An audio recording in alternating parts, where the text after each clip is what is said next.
안녕하세요. 저는 강동경희대병원 정형외과에서 견주관절을 맡고 있는 김명서라고 합니다. 가장 좀 쉽게 구분할 수 있는 방법은 통증의 우선 위치인데요. 우선 회전근개 힘줄 파열 같은 경우에서는 이 힘줄의 앞쪽 부분부터 발생을 하는 경우가 많기 때문에 어깨의 앞쪽으로 통증이 주로 발생을 하게 됩니다.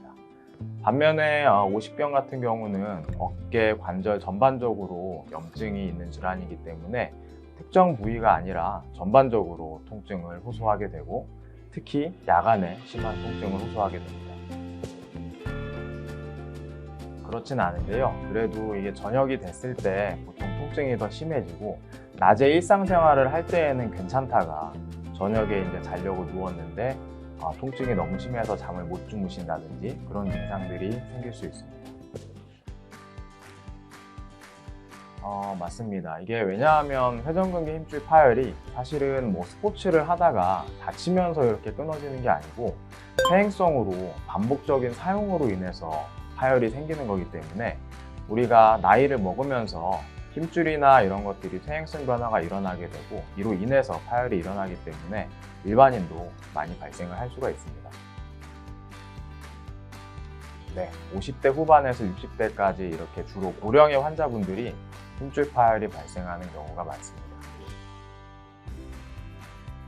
그렇진 않습니다. 이게 통증이 동반되는 경우에 있어서 이게 힘줄 파열이 됐다고 모든 환자분들이 다 통증을 호소하는 것은 아니고 통증이 있는 경우와 그리고 파열 크기가 커지는 분들이 있습니다.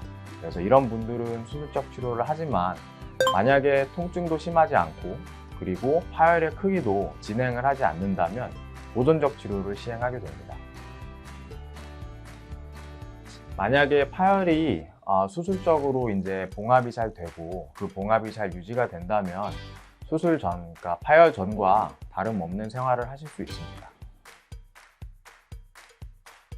이게 퇴행성 질환이기 때문에 사실 재발률이 파열 크기에 따라서 좀 나타날 수가 있고 결국 재발이라고 하면 파열이 봉합 후에 다시 파열되는 것인데 이게 파열의 크기가 커진 상태에서 봉합을 하게 되면 그만큼 다시 재파열이 될 가능성이 높습니다.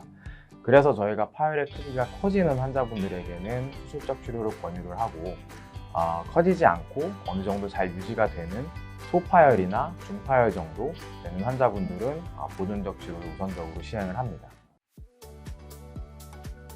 아닙니다. 약물도 있고 그리고 주사 치료도 있고 그리고 이제 어느 정도 통증이 좀 호전되면 시행할 수 있는 근력 운동도 있습니다. 스트레칭은 보통 4가지 운동이 있는데 사실은 2가지 정도는 누워서 하는 것이 가장 편합니다. 우선 앉아서 대부분 저희가 생활을 할 때 앉아 있거나 서 있기 때문에 그 상황에서 할 수 있는 운동을 먼저 말씀을 드리면 첫 번째로는 아픈 팔을 왼쪽이라고 하면 오른쪽 팔로 왼쪽 팔의 팔꿈치 정도를 잡고 몸쪽으로 끌어당기는 스트레칭이 하나 있겠습니다. 그래서 이거를 이렇게 당긴 다음에 바로 푸는 게 아니라 어느 정도 통증이 허용되는 범위까지 당긴 다음에 속으로 천천히 10초를 세시고 그 다음 풀어주시면 되겠습니다. 그리고 2번째 운동은 내외전을 하는 운동인데 아픈 팔을 마찬가지로 왼쪽이라고 생각을 하면 왼쪽 팔을 이렇게 뒤로 돌린 상태에서 오른쪽 팔로 왼쪽 손을 이렇게 잡고 위쪽으로 끌어당기는 운동입니다. 사실 이 운동은 하기가 쉽진 않습니다. 왜냐하면 통증을 많이 동반하기 때문에 그래서 항상 스트레칭을 하실 때에는 통증이 어느 정도 허용되는 범위 내에서 하시는 게 좋고 하시기 전에 꼭 어깨를 뜨거운 찜질로 풀어주신 다음에 하시는 것이 좋습니다. 그리고 3번째로 집에 이 정도 길이의 막대기가 있다고 하면 막대기를 이제 이렇게 가볍게 잡은 상태에서 마찬가지로 왼쪽 팔을 아픈 팔이라고 하면 팔꿈치를 몸통에 어느 정도 붙인 상태에서 이렇게 안 아픈 팔로 바깥쪽으로 밀어주는 운동이 또 하나 있겠습니다. 마찬가지로 이 운동도 사실 통증이 꽤 동반이 되기 때문에 하시기 전에 꼭 뜨거운 찜질을 하고 하시는 걸 권해드립니다.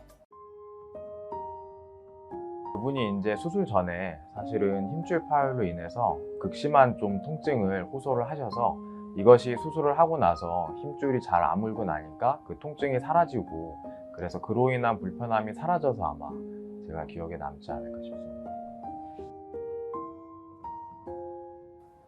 사실 수술을 하고 이제 봉합된 부위가 잘 유지가 되고, 저희가 이제 수술하고 나서 일정 시간이 지나면 꼬맨 힘줄이 잘 붙었는지 확인을 한번 해보는데, 만약에 그 검사에서 힘줄이 잘 봉합이 되고 유지가 된다라고 하면 사실 운동을 하시는 거는 크게 관계가 없습니다.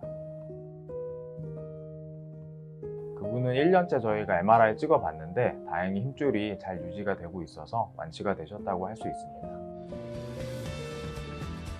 이게 사실 힘줄을 봉합하고 나면 뭐 수술적 치료를 하거나 보존적 치료를 하시는 분들한테 우선 말씀을 따로 드리는데, 보존적 치료를 하시는 분들은 이게 힘줄 파열이 커질 수 있기 때문에 항상 사용하실 때 통증이 있는 행동을 좀 주의를 하라고 많이 말씀을 드립니다. 또 관리가 되지 않으면 파열이 커질 수도 있기 때문에, 또 커지게 되면 저희가 보존적 치료를 하다가 수술적 치료로 넘어갈 수도 있기 때문에, 그런 것들을 피하기 위해서 어깨 사용량을 좀 관리하라고 말씀을 드리고, 그 다음에 평소에 뭐 뜨거운 찜질이나 스트레칭 같이 어깨를 좀 가동 범위를 유지할 수 있는 운동들은 권유를 하는 편입니다.